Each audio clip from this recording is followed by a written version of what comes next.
조금씩 스며드는 영화 채널 시네브로의 이지입니다. 네, 반갑습니다. 이번 시간에는 아카데미 단편 애니 부문 작품상을 받은 혹시 내게 무슨 일이 생기면 이란 작품을 다뤄보도록 하겠습니다. 요거 넷플릭스에서 서비스되고 있고요. 대략 한 10분 정도 나옵니다. 러닝타임이. 무진장 짧죠? 한번 보세요. 진짜 잘 만들었습니다. 감독은 윌 맥코맥과 마이클 고비어입니다. 제가 나름대로 이게 왜 잘 만들어졌는지 이유를 짧게 말해보도록 할게요. 주제는 심플합니다. 총기 사건을 예방하자는 공익적 메시지인 거죠. 미국은 학교에서 총을 난사하는 사건이 아직도 발생하고 있는 국가입니다. 이런 주제는 미국인들이 봤을 때 충분히 미국적이고 그들에게 시의성이 있었을 거예요. 지금도. 그래서 아마 이게 상을 받지 않았나. 정말 잘 표현했거든요. 근데 문제는 주제가 아닙니다. 같은 주제라고 하더라도 이미 총기 사건을 예방하자 이런 주제는 진부하죠. 그렇기 때문에 주제가 문제가 아니라 어떻게 표현할 것인가가 관건입니다. 사실 모든 매체가 그래요.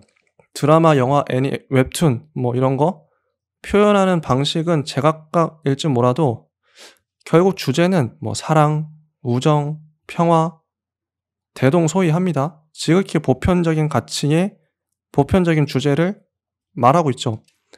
누구나 아는 이야기를 낯설게, 이건 방법론이에요. 낯설게 말하는 것이 창작이라고 생각합니다. 그래서 이 애니가 10분 정도 분량인데 이 짧은 시간 안에 관객들에게 총기 사고의 위험성을 알리고 그 희생자를 애도하고 유가족들을 위로해야만 하는 미션이 주어진 셈이죠. 여러분이라면 어떻게 만드시겠습니까? 막막하죠. 아마추어들은 대개 이런 주제로 식상하게 만들 거예요. 뻔하게 만들겠죠. 이래서 작법이 중요하다고 봅니다. 저는 작법도 배워야 된다고 생각해요. 이 애니의 차별화 포인트는 그림자입니다. 그림자.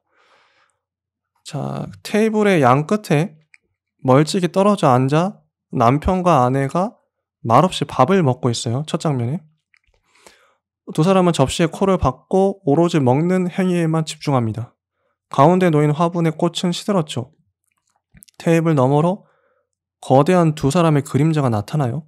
무어라 요란하게 말다툼합니다. 하지만 그림자에게 그들의 소리는 전혀 들리지 않죠. 이러한 그림자가 이 애니의 특이점이에요. 요 발상. 이 그림자의 정체는 현재 그들의 심리 상태일지도 모르고 마음의 소리일 수도 있고 영혼의 음성일지도 모르겠어요. 어쨌든 이 그림자는 과거와 현재를 넘나들며 이 두 사람의 마음과 영혼을 관객들에게 대변하죠. 이 두 사람은 그림자를 못 봅니다. 저희만 볼 수 있어요. 관객은 그림자가 싸우는 모습을 보고 이 부부가 얼마나 사이가 나쁜지 직관적으로 알게 되죠. 남편의 그림자는 아내에게 무어라 말하고 아내의 그림자도 실제 남편에게 무어라 항의하지만 실제 테이블에 앉은 두 사람은 체념한 듯 넉나간 사람처럼 식사를 할 뿐입니다. 대체 무슨 일이 있었던 걸까요? 의문을 강하게 품을 수밖에 없죠.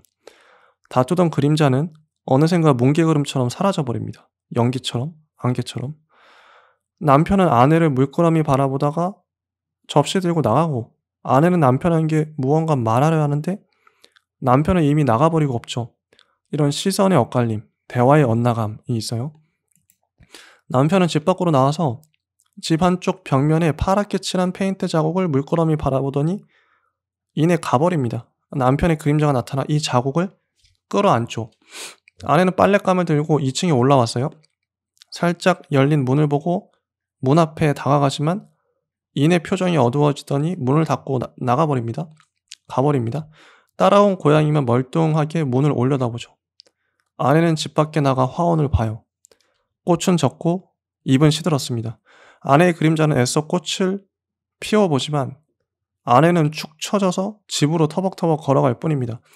여기서 알 수 있는 건 그림자들은 단지 현실적 존재들의 심리 상태만 대변하는 게 아니라 그들이 처한 공허감, 우울함, 고통, 슬픔 이런 부정적 상태를 어떻게든 위로하고 치유하려 한다는 거죠. 이 그림자들은 어쩌면 수호 천사일지도 모르겠어요. 대사 하나 없고 무기력해 보이는 인물들의 늘어지는 움직임만 있는 이 황량한 애니에서 그림자들의 역동적 움직임은 활력과 생기를 가져다 줍니다. 절묘한 대비이자 보충인 셈이죠. 남자는 맥주를 마시며 TV를 보지만 눈에 초점이 없어요. 아내 역시 세탁기를 돌리고 빨래를 수거하지만 눈에 초점이 없습니다. 아내는 빨래 속에서 작고 파란 티를 발견하고 그 티를 붙잡고 세탁기에 기대어 웁니다. 아내의 그림자가 안아주고 세탁기 위에 축구공이 툭 하고 떨어져 굴러가요. 카메라는 축구공을 따라갑니다.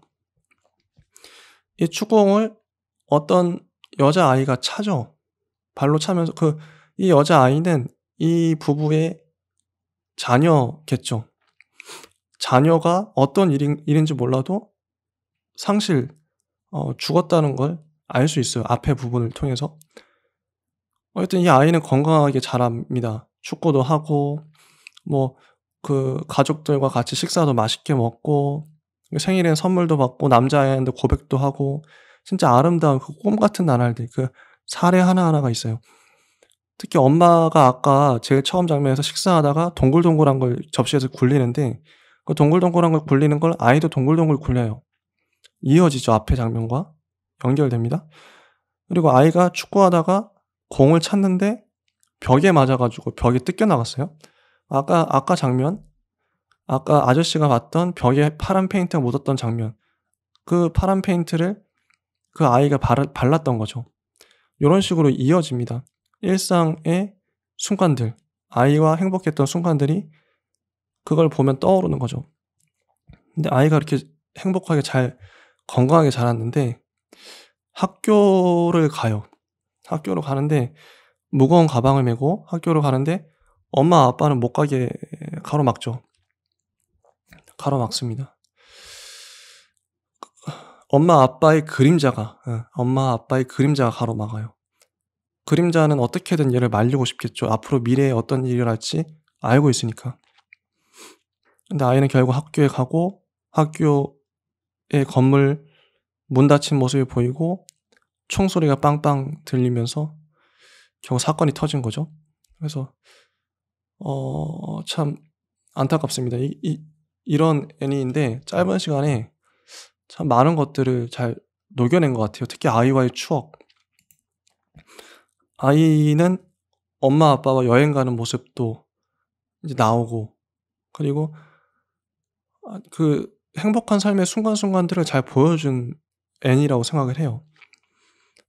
결국 이제 그 아이, 총기 사건을 당한 피해자, 그 아이도 어떤 행복한 가정이 있고 행복한 나름의 추억을 만들며 살았었다. 그런 걸 보여주는 것만으로도. 그 아이가 나중에 그림자로 나오는데 그림자 아이가 돌아서서 가는 그 엄마 아빠를 붙잡아가지고 하나로 이렇게 이어져요. 그래서 엄마 아빠는 다시 손을 맞잡고 서로를 의지하고 서로 화해하게 된 거죠. 그렇게 이 애니는 끝납니다.